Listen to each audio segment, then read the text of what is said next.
Imagine keeping a diary for 87 years, but forbidding yourself from writing a single word about your feelings. Instead, you record only the blood, sweat, tears, and fluids of your existence. This is not a story of a soul. This is the autobiography of a body.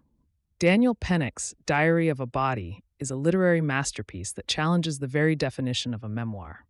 The story opens in 1936 with a traumatic incident. A 12-year-old boy, tied to a tree at a scout camp, soils himself in terror while fearing an ant attack. In that moment of shame, he makes a vow to document the physical reality of his life, distinguishing his self from the body that often betrays him. Spanning from age 12 to 87, the diary chronicles the protagonist's biological journey. Through his eyes, or rather through his nerves and senses, we experience the visceral shock of puberty, the uncontrollable surges of testosterone, and the confusing, often messy discovery of sexuality. Pennack writes with a clinical yet poetic precision about bodily functions that society deems taboo: feces, mucus, erections, and decay, transforming them into a celebration of being alive. As the narrator moves through adulthood, historical events like World War II are filtered solely through their physical impact: the gnawing hunger, the shivers of cold, and the adrenaline of fear. Marriage and fatherhood are recorded not as emotional milestones, but as physical sensations: the weight of a baby in his arms, the exhaustion deeply settled in his bones. The most profound segment of the diary arrives with old age. The narrator unflinchingly details the slow shipwreck of the body, the indignity of a prostate exam, the artificial click of dentures, and the fading clarity of the senses. Yet, there is no self-pity here. Instead, there is a scientific curiosity and a dignified acceptance.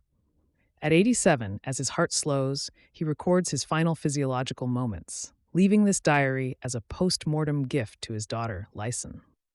Diary of a Body forces us to confront the intimate stranger we live with every day. It suggests that our true history is not written in our thoughts, but etched into our skin and organs. It is a story that proves that the body, in all its grotesque and beautiful glory, is the only true vessel of our humanity. Now let's delve deeper into the hidden layers of this biological odyssey and explore the philosophical questions Pennick raises about mortality and identity. All right, let's dive into something really different today. We're talking about a book by Daniel Pennack called Diary of a Body. And trust me, it's built on a premise that's, well, it's pretty wild. So just for a second, think about your own life story. How do you tell it? You probably think about things like, graduating, the jobs you've had, your relationships. But this book, it just throws that whole idea out the window. It asks us to look inward at this vessel that carries us through everything. What it is really is an autobiography from the inside out. Every single thing that happens, every memory, is all filtered through what his body is feeling. It's a life story told by sneezes and scars and pleasures and pains. It's a whole new way of looking at a life. Okay, so you're probably wondering, how on earth does someone even start a project like this? I mean, a diary of their body? Well, it all kicks off with a boy's deep, deep fear and this total disconnect from his own physical self. And this is what's so interesting, the contrast. You've got this kid who is just brilliant, right? His father is this philosopher type who's nurtured his mind like crazy. But his body?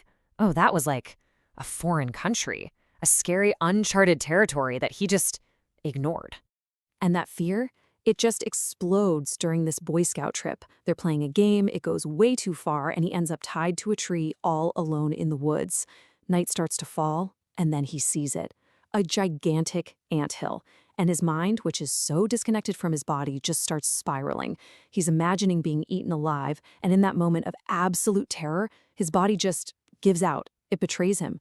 And that one single humiliating moment, that becomes the spark for his entire life's work. So right after this horrible experience, he makes this promise to himself. He decides he's going to create a record of his life that can't be twisted by faulty memories or emotions. He's looking for an objective truth, right?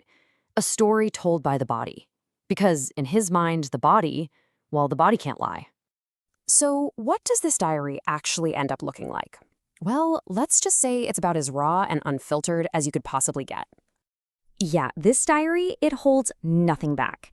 It's a completely uncensored account of every single bodily function, from the totally boring to the absolutely mortifying. And I'm not kidding. He really goes there. But there's something kind of funny and, really human about how carefully he documents all the things we're taught to never, ever talk about. And it's not just about the, let's say, daily functions. The diary basically becomes this almost scientific record of every weird ailment, every physical quirk he has over 75 years. This is a perfect example of just how detailed he gets. I mean, he doesn't just write, "I had a polyp." No, he captures this bizarre physical feeling of it, the soft impact. It's so specific you can almost feel it yourself. But here's the surprising thing. It's not all just, clinical descriptions or gross out moments.